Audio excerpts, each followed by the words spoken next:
ভালো করে মনে রাখতে পারেন, ইসমে আজিম আনতাল মান্নান বাদিউস সামাওয়াতি ওয়াল আরদ ইয়া যাল জালালি ওয়াল ইকরাম ইয়া হাইয়্যু ইয়া কাইয়্যুম। নাসাই শরীফের 1300 নম্বর হাদিস, যে এই চারটা নবী বললেন এমন নাম দোয়া করা মাত্রই আজাবা, তার দোয়া আল্লাহ কবুল করবেন। যে আল্লাহর কাছে দোয়া করবেন, যেই বিষয়ে দোয়া করবেন ওই বিষয়ের কোনো একটা নাম নির্বাচন করা, আল্লাহর নাম। মনে করেন আপনি রহম দরকার, তো আল্লাহকে রহিম নামে নির্বাচন করা।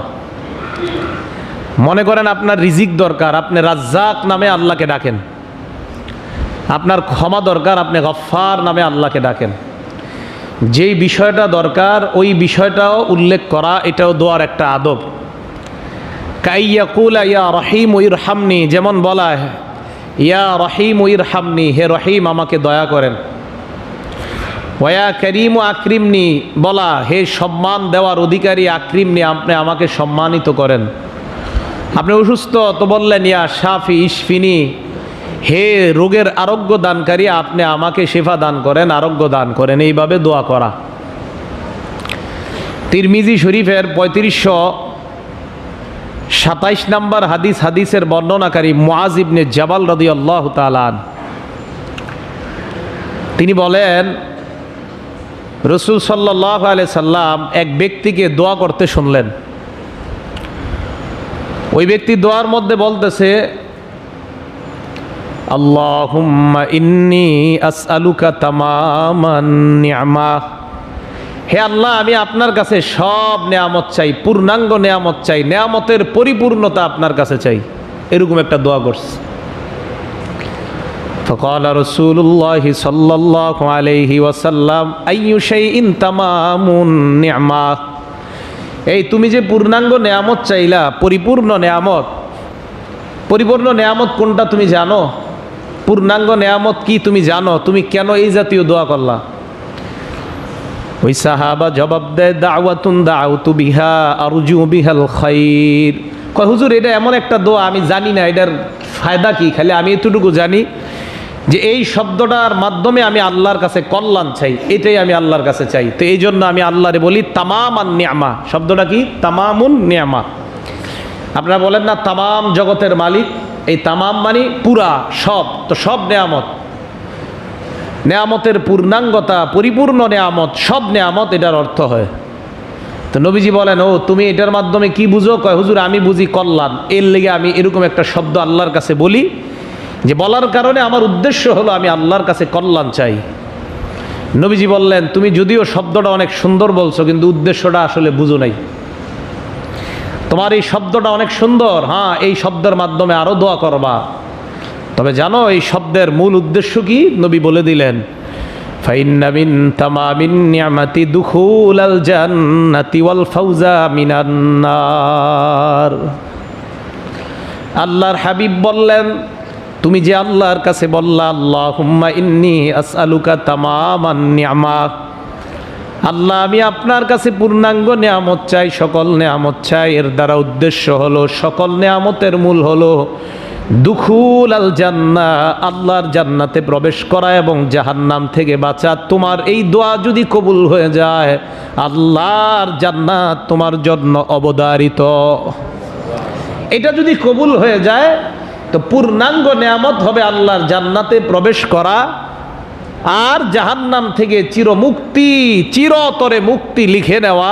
এই দোয়া যদি কবুল হয়ে যায় তো আল্লাহ তোমাকে চিরস্থায়ী জান্নাত আর চিরতরে জাহান্নাম থেকে তোমার নামটা আল্লাহ কেটে দিবেন। তাহলে শব্দটা মনে থাকবে আপনাদের, তামামান নিয়ামা। তা আল্লাহরে যদি বলেন, বাংলায় বলতে পারেন আল্লাহ আমি আপনার কাছে তামামুন নিয়ামা চাই।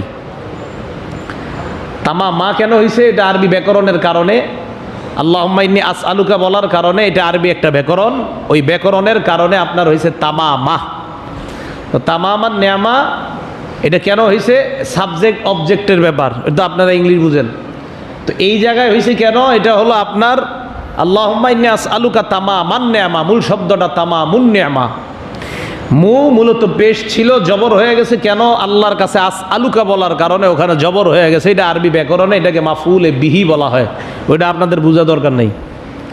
তো তামামুন নিয়ামা, পূর্ণাঙ্গ নেয়ামত, এতটুকু শব্দ আল্লাহরে যদি বলেন তো আপনার টার্গেট থাকবে যে আল্লাহ তামামুন নিয়ামা মানে আমি চিরতরে জাহান্নাম থেকে মুক্তি চাই আর চিরস্থায়ী জান্নাত আপনার কাছে চাই। তো যখন আল্লাহরে বলবেন তামামুন নিয়ামত যদি কবুল হয়ে যায়, তো আপনাকে আল্লাহ চিরস্থায়ী জান্নাতের বাসিন্দা বানায় দিবেন। এটা হলো এক ব্যক্তির এরকম শুনছে, ওই হাদিসের মধ্যে আছে ওয়াসামিআ রাজুলান ইয়াকুল, আরেক ব্যক্তিকে আল্লাহর নবী বলতে শুনলেন ইয়া জাল জালালি ওয়াল ইকরাম। বলেন তো ইয়া। গত শুক্রবারে না জানি এর আগে আমার একজন জিজ্ঞাসা করছে হুজুর ইয়া জাল জালালি ওয়াল ইকরাম দিয়া দোয়া করা যাবে কিনা। আল্লাহর নবী শুনলেন এক ব্যক্তি বলতেছে ইয়া জাল জালালি ওয়াল ইকরাম, ইয়া জাল জালালি ওয়াল ইকরাম, হে সম্মানের অধিকারী, মর্যাদার অধিকারী, সম্মান দেওয়ার মালিক আল্লাহ। এই বলে এক ব্যক্তি বলতেছে ইয়া জাল জালালি ওয়াল ইকরাম। আল্লাহ নবী এই কথা শোনার পর তাকে বললেন কদ উস্তুজিবা লাকা ফাসালহু, তোমার দোয়া কবুল করা হবে, কারণ তুমি এমন একটা নাম বলেছ যেই নামের কারণে দোয়া করলেই তোমার দোয়া আল্লাহ কবুল করে নিবেন।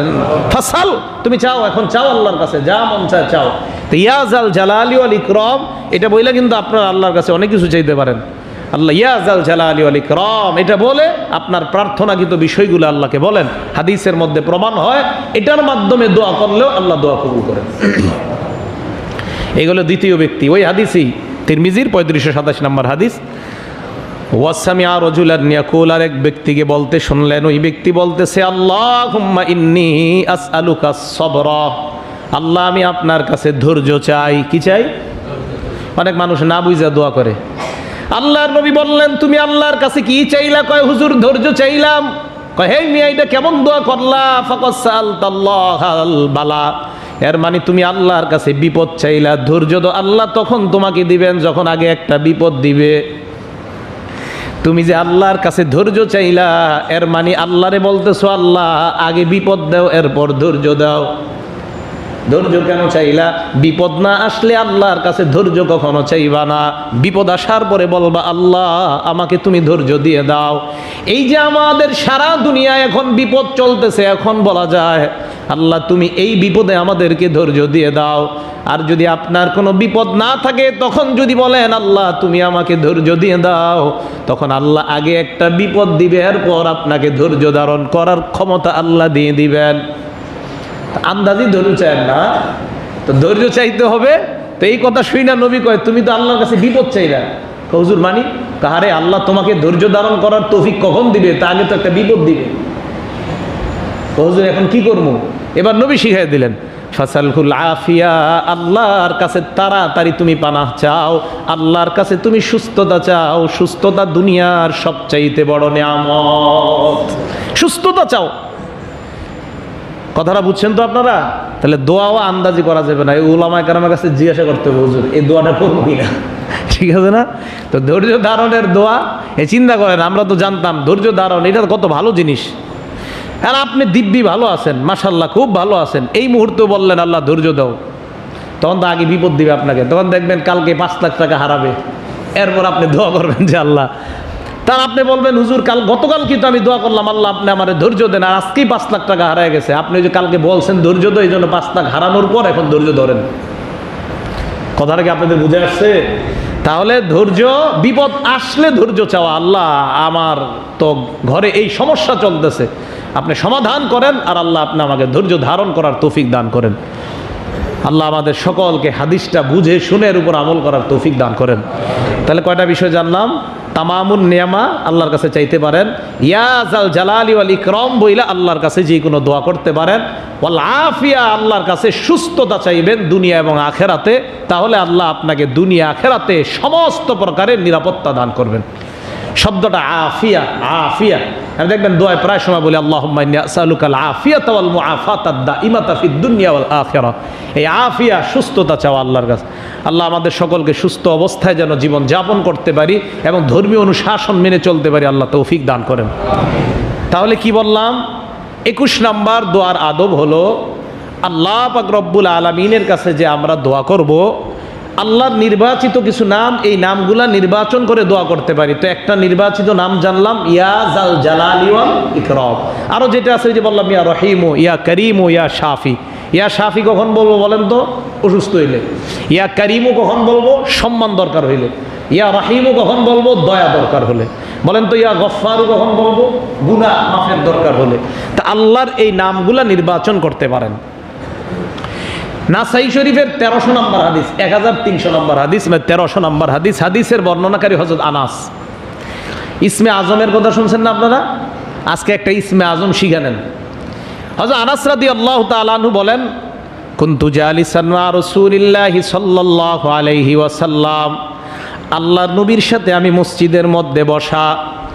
ইয়ানি ওয়া রাজুলুন কায়িমুন ইউসাল্লি, এক ব্যক্তি দাঁড়িয়ে নামাজ পড়তেছে। ফালাম্মা রাকা ওয়া সাজাদা ওয়া তাশাহাদা, লোকটা রুকু করলেন, সিজদা করলেন, তাশাহুদ শেষ করলেন।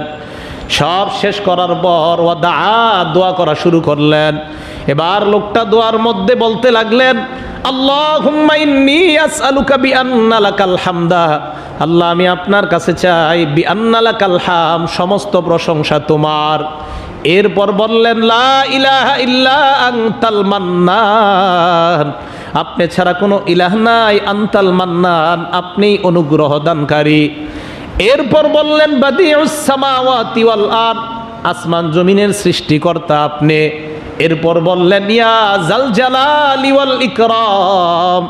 এরপর বললেন, ইয়া হাইয়্যু ইয়া কাইয়্যুম, ইয়া হাইয়্যুন মানে হে চিরঞ্জীব, ইয়া কাইয়্যুম মানে হে চিরপ্রতিষ্ঠিত সত্তা। এবার বললেন, ইন্নী আসআলুকা, তাহলে দেখেন এই জায়গায় কয়টা নাম পাইলাম? বাদিউস সামাওয়াতি ওয়াল আরদ, লা ইলাহা আনতাল মান্নান, মান্নান পাইলাম। বাদিউস সামাওয়াতি ওয়াল আরদ, দ্বিতীয় আরেকটা পাইলাম। ইয়া জাল জালালি ওয়াল ইকরাম, আরেকটা পাইলাম। ইয়া হাইয়্যু ইয়া কাইয়্যুম, এই হলো চারটা। আল্লাহর নবী বলেন, এই যে চারটা শব্দ লোকটা বলল, আনতাল মান্নান, বাদিউস সামাওয়াতি ওয়াল আরদ, ইয়া জাল জালালি ওয়াল ইকরাম, ইয়া হাইয়্যু ইয়া কাইয়্যুম, নবী সাহাবাদেরকে বললেন, তাদরুনা বিমা দা, হে সাহাবারা তোমরা কি জানো লোকটা কিসের মাধ্যমে দোয়া করেছে? সাহাবারা জবাব দিলেন, আল্লাহু ওয়া রাসূলুহু আ'লাম, আল্লাহ আল্লাহর নবী ভালো জানেন। এই কথা বলার পর নবী বললেন, ওয়াল্লাযী নাফসি বিয়াদিহি, ওই আল্লাহর শপথ যেই আল্লাহর হাতে আমার জান, ওই আল্লাহর শপথ করে আমি বলতেছি, দা আল্লাহ বিইসমিহিল আযীম, ওই ব্যক্তি আল্লাহর কাছে এমন ইসমে আজিমের মাধ্যমে দোয়া করেছে, আল্লাযী ইযা দুইয়া বিহি আজাবা, এই নামগুলার মাধ্যমে কোন বান্দা যদি দোয়া করে, ওই দোয়া আজাবা, সাথে সাথে আল্লাহ কবুল করে নেয়। আজাবা, আল্লাহ কবুল করেন। ওয়াইদা সুইলা বিহি আতা, ওই দোয়ার মাধ্যমে, এই নামগুলার মাধ্যমে, আনতাল মান্নান, বাদিউস সামাওয়াতি ওয়াল আরদ, ইয়া জাল জালালি ওয়াল ইকরাম, ইয়া হাইয়্যু ইয়া কাইয়্যুম বলার পর যদি বলে ইদা সুইলা, যা কিছু চাইবে, আতা, ওই চাওয়া জিনিসটা আল্লাহ পূরণ করে নিবেন। চারটা, এটা ইসমে আজিম বললেন নবীজি, ভালো করে মনে রাখতে পারেন। ইসমে আজিম, আনতাল মান্নান, বাদিউস সামাওয়াতি ওয়াল আরদ, ইয়া জাল জালালি ওয়াল ইকরাম, ইয়া হাইয়্যু ইয়া কাইয়্যুম, নাসাই শরীফের 1300 নম্বর হাদিস, যে এই চারটা নবী বললেন এমন নাম, দোয়া করা মাত্রই আজাবা, তার দোয়া আল্লাহ কবুল করবেন।